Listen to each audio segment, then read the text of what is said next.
everybody. My name is Sandy Dimiterchik, and I work for SARTA, Schizophrenia Related Disorders Alliance of America. I am the SA staff supporter, the resource and liaison for potential or current SA group leaders. In case you're wondering what SA is, it's a support group for people with schizophrenia or related disorders. I also write book reviews for our free monthly email newsletter. Today, I am interviewing Miriam Feldman, author of a book coming soon called He Came In With It. I'm going to hold it up. There we go. There's the book cover. And what is so special about the book cover? Who did the painting? What is so special about the book cover is it is a self-portrait that my son Nick, who has schizophrenia, did when he was 16. Oh, that's amazing. Yeah, it's a pretty amazing painting, huh? Yeah. So thank you for joining me today, Miriam, and thank you for writing this book. I was only a couple of pages into it before I recommended to my mom that she read it also. I also have schizophrenia. In the book review, it will be co-authored by me and my mom. The printed version of another interview I did with you will also appear in the newsletter. Number one, so without spoiler alerts, what is this book about? Spoiler alerts are fine. It's not. It's an open-ended story. It's the story of my family and a specific period of time, pretty much the first 10 years after my son Nick was diagnosed with schizophrenia at age 20.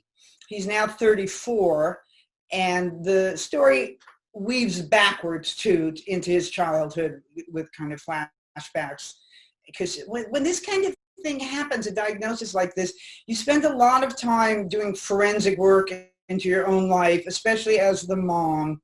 You're trying to figure out why it happened, how it happened, whose fault it is, honestly, a lot of things like that. And you go back through your life and you look for the signs and you try and figure it out. So a lot of that is in the book, but the book really covers the impact that this has on a family, on siblings, on the parents, and of course on the person who's diagnosed, and dealing with the mental health system and dealing with the attitudes of people around you and just the whole ball of wax.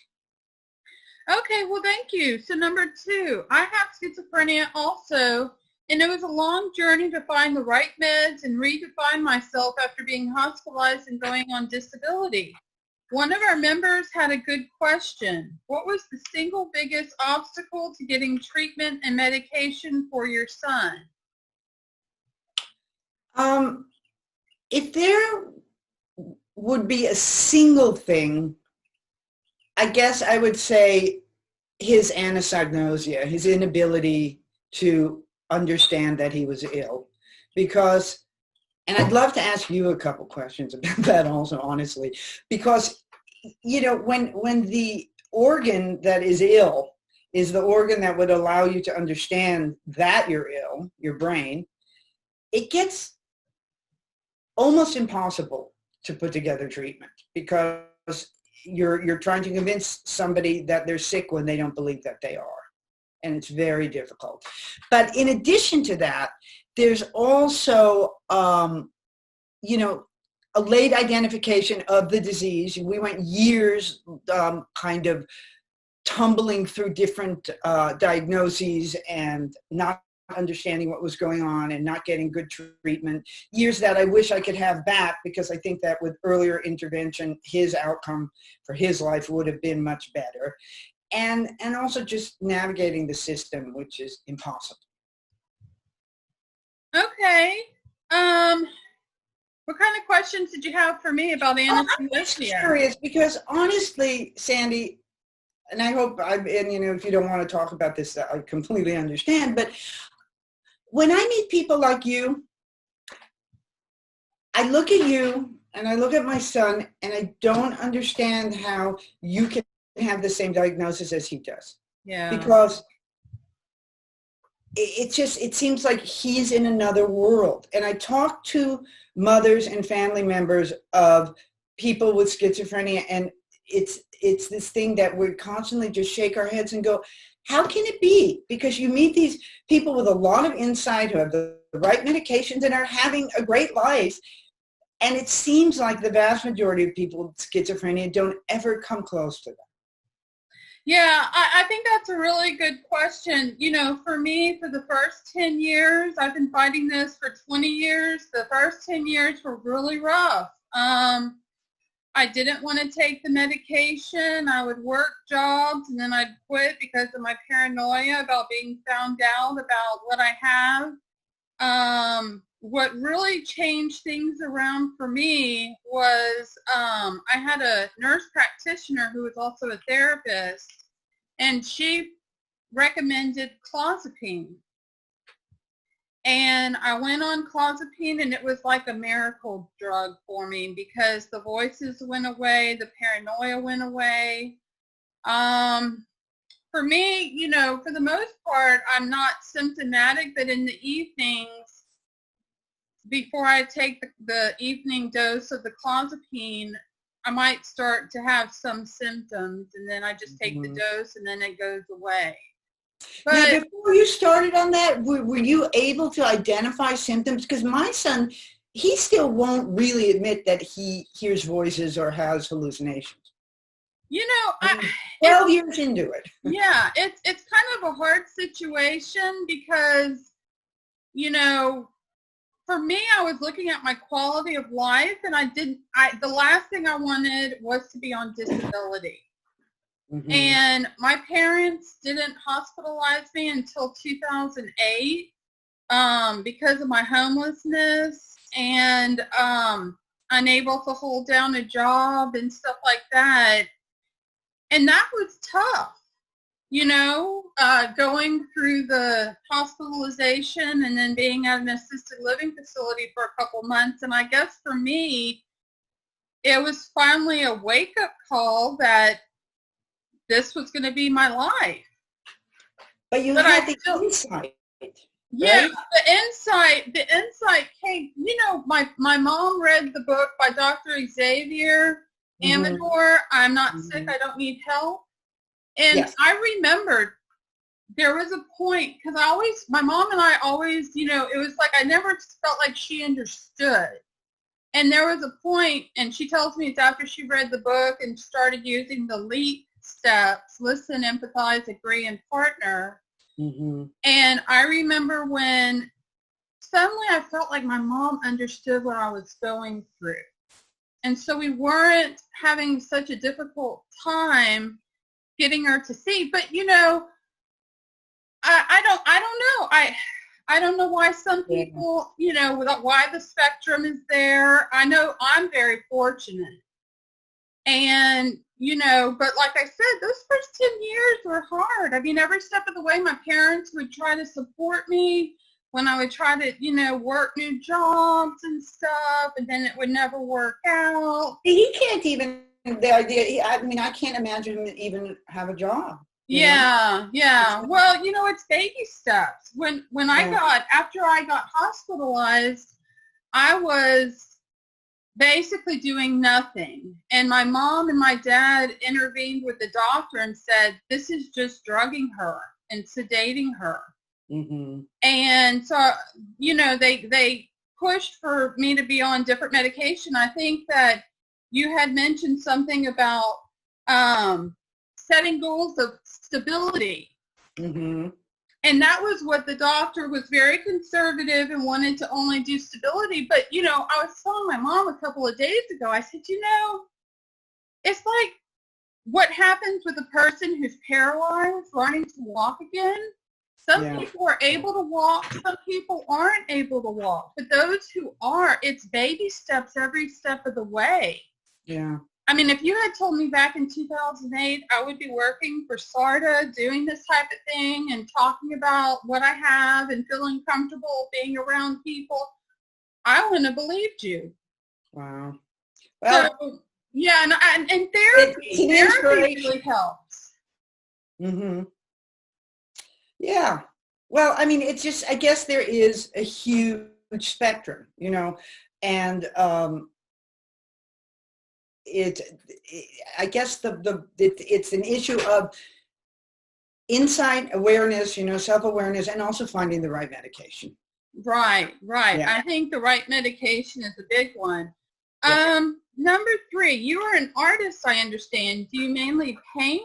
Writing, of course, is a different genre. How did writing this book compare to creating a piece of artwork? What message were you trying to get out?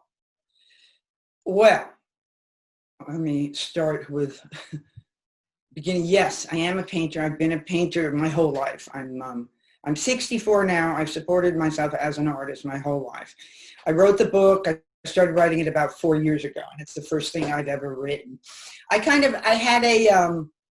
I had a proclivity for writing when I was in college, and I had a knack for it, but I never really pursued it. And I've always, painting is my first love. But then what I hoped to achieve with this book was I wanted to get the story out there. And to me, it had to be in a much more tangible, much more identifiable way for people to be able to really relate and understand. And paintings seemed a step too removed. I wanted something more immediate. And it was just too big of a story and too complicated of a story. I felt like I couldn't do it with paint. I had to do it with words. And as far as how does the process compare, it's way harder. Writing a book is really hard. It's a lot of work. You write the whole thing, and then you have to edit it and re-edit it and take it apart and put it together. So you spend a lot more time. I would in terms of comparing it, it would be more like doing a series of paintings, a whole, like Picasso's Blue Period, a whole big amount of painting over a lot of years. But it was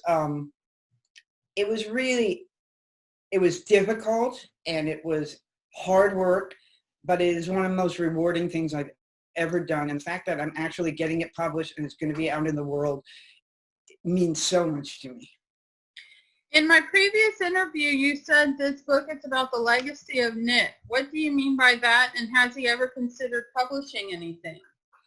Well, when I first started writing the book, it was going to be more about kind of the three-ring circus that our life became during this 10-year period. But as I went through the years of writing it and the process of editing and re-editing, I realized I had to focus in thematically in terms of what is this book really about, because there were too many things. And at that point I realized what the book really is about is it's about a mother and a son and schizophrenia. Those are the three characters in the book. Schizophrenia is its own character. And it's about how we navigated this. And for me, it's kind of a hard to believe when you read the book, I know, but kind of a love song for my son. He's an exceptional person, and I think it does come through in the book, and I think there's enough of who he was like as a child, what he was like, and who he was before he got the schizophrenia, that the reader gets a sense of who he is, because he's a beautiful, exceptional human being, and he's an exceptional artist. And people who meet him now don't even have an inkling of that. And that breaks my heart, because the way I look at it, it's not like he's gone, and it's not like those things are gone. They're behind the wall of the schizophrenia. They're not gone from who he is. And hopefully, as life goes on and the years go on and the research hopefully goes on, we'll be able to take that wall down a little bit. But I see glimmers of him all the time, and glimmers of that all the time, and those behaviors and those things that he loved doing. It's just he's held back by that wall. Mm-hmm. And I wanted there to be a legacy, there to be a something that exists in this world that represents who I know he is. Mm-hmm. Because one of the things is, and I hope you don't take offense at this, but my perception, my experience of schizophrenia is it's something that presents itself in a really ugly form a lot of the time. You know, it really destroys lives, and people become violent and angry and destructive, and they're tormented and they're tortured by forces, and it's not a pretty picture. And so people turn away from it. It's almost like, I feel like schizophrenia is sort of the bastard child of mental illness. Nobody wants to look at it and deal with it. You know, it's just our natural instinct to rear back from that. When you see the person screaming on the street, it's kind of scary. But I look at my son and I think, you know, so he's got arguably maybe one of the or the worst mental illness a person can have to contend with. And even schizophrenia could not touch his intrinsic goodness. He is still as sweet and as good and as gentle a human being as he ever was. Even something as, you know, huge and destructive as schizophrenia couldn't take that away from him. And so I know he's there and there behind that wall. And it's just my job to keep chipping away at it from my side, you know, and hope for the best. Are you familiar with early psychosis treatment centers? Was Nick eligible for that? Well, now, yes, I'm familiar with it. And when I saw that question, I did a little bit more research about it. And, you know, it's something that, first of all, it seems like it's only been really happening in the last 10 years. Right. It's completely new. Right. And Nick's diagnosis of schizophrenia was 15 years ago. Oh, okay. So it was before then. But when I read about it, I mean, it sounds fantastic. Of course, it's in its infancy, and there's not a whole lot of, you know, data on its success at this point. But I read about this, and it's like, how could that be bad? I mean, it says here, the approaches include a variety of techniques, including psychoeducation, lifestyle counseling, mindfulness, cognitive behavioral therapy, social skills for psychosis, and cognitive remediation. Treatment options are comprehensive and supported by evidence-based research. Well, what's not to like, right? I mean, that if in the beginning I'd been able to like sit down and write what I want, it probably would have been that, you know, so yeah. But the thing is too, with Nick in the beginning, you know, we went years before it was identified as schizophrenia. Right. And the thing, so I wonder how they identified in its primordial stage. Right. Right. So when because I called a lot of the centers for SARTA just to let them know about essay and stuff like that. Mm-hmm. And I noticed that they have something prodromal, I think it's called. It's the prodromal stage, which is like before it actually manifests. But I mean, how do they identify it as schizophrenia at that point? Right. So I don't really know enough to answer that question, but I do know that they have signs that people before they go full-fledged psychotic might be showing. Yeah. And I thought that was really good, you know, to be able to identify it, because once it rears its ugly head, like you said, it's there. There's no going back. And I also like the fact that they have supported work and education. I was fortunate because I was able to get my college degree in psychology, and it didn't happen until a couple years later that I had my first psychotic episode. So yeah, later onset generally with women. Right. So I think that's really important in finding your niche. You know, with all the people I have spoken to, it seems like the ones who knew what they wanted to do, it seemed to inspire them to go further. Mm-hmm. So, you know, for me, I never could figure out what I wanted to do. It was like I bounced around everywhere. So, so what changes to the system would you like made? Oh boy, you got a few hours. There are a lot of things. First of all, we need to, on a very basic level, decriminalize mental illness, serious mental illness. Because what's happened since the deinstitutionalization of the 60s, that was supposed to be replaced by community-based services and treatment centers never happened. So they just emptied out the institutions. And now what happens is people who are in terrible psychosis can't get help until they're a threat to others or to themselves. And then they end up in the emergency room or arrested. And they generally end up in jail. And so the jails and the streets have become the de facto mental institutions in our culture in 2020.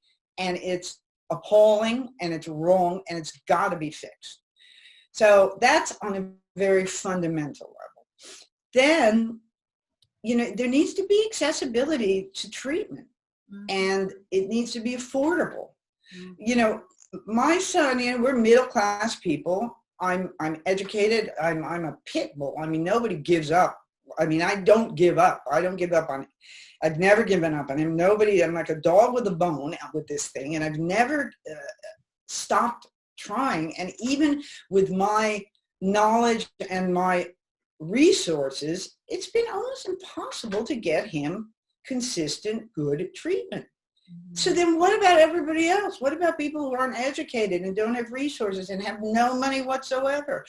Throughout all of this, I would find these places, like there's a farm called Gould Ranch that's in, I think, Maine or Vermont or something. And there's places that are these idyllic, amazing residential treatment centers for people with schizophrenia. And I'd find these places and I'd be so excited and I'd call them up or read about them. And these kind of places cost $40,000, $50,000, $60,000 a month. Who can sustain that? You know what I mean? It's just because people like Nick, I think Nick would need to be in a place like that for years before he was at a point where he could move out and be on his own. And so it's only for the ultra wealthy people. So that's wrong. That needs to change too. I think there need to be changes to the HIPAA laws because so many parents, I don't have that problem because Nick signs the waivers and he complies with that. But parents are just trying to help their kids and are completely shut out. I understand the need for the HIPAA laws, but there needs to be exemptions. You can't let people literally kill themselves, literally destroy their lives because you're protecting their privacy, because again, the organ that is afflicted is the brain. And so there are periods of time where you need to be able to intervene and treat them to get them to a point of self-awareness like you have, where then you continue to treat yourself. But there needs to be a window in there.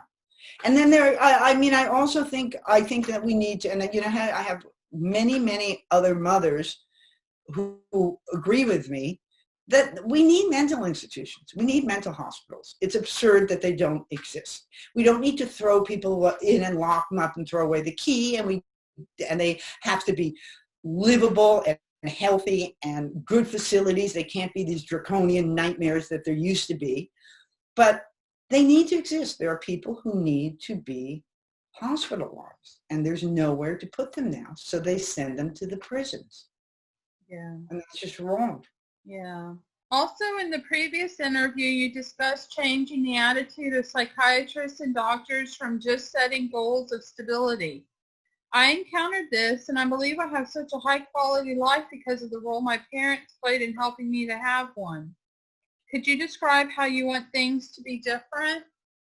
Well, what I found, I wrote an article for, Pete Early, who wrote the book Crazy?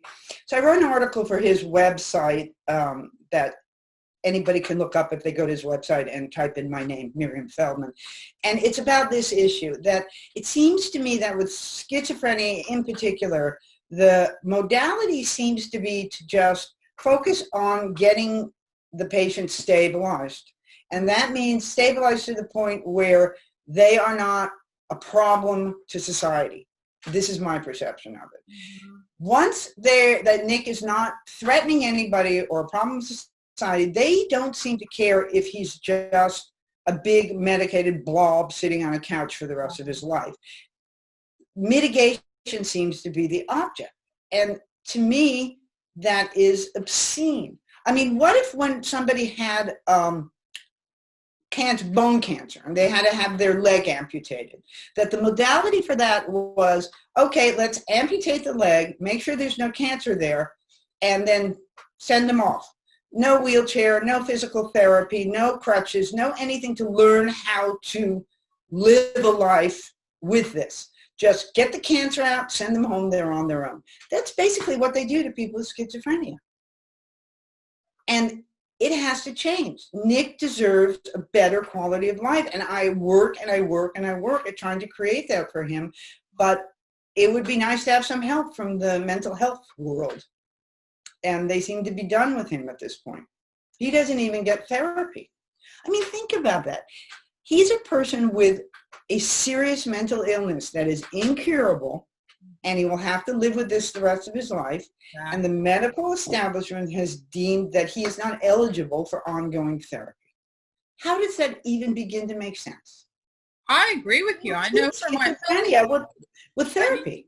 That therapy, working with, and especially when I was working with the nurse practitioner as a therapist, was really good because she understood the side effects of the medication. She was the one who mentioned clozapine to me, and it didn't come from the doctor. It came from her.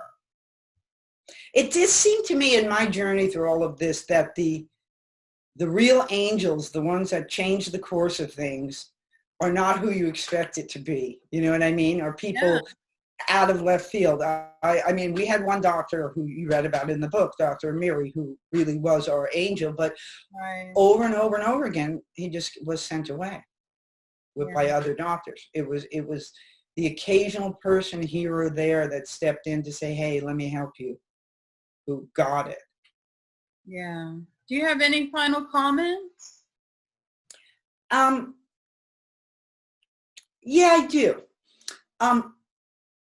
I hope that this book is helpful for other mothers and other family members and siblings. I think siblings of people with serious mental illness just kind of fall into this abyss and don't, and there's a lot of collateral damage and there's a lot of trauma and it's hard for them. And I tried to show that in the book. And another thing that I think is just really important is that we've got this big thrust right now in the culture to talk about mental illness, and there's all kinds of organizations that are talking about stigma and talking about mental illness and encouraging people to be more open about it, and I think that all that is wonderful. But I think that serious mental illness is getting kind of thrown under the bus in all of this, because what needs to happen in terms of serious mental illness is policy change that allows providers and the system to get the medications, provide the medications, take care of these people in a different way. I'll talk about stigma for an hour with you if you want, but the fact of the matter is stigma is not an issue in our life.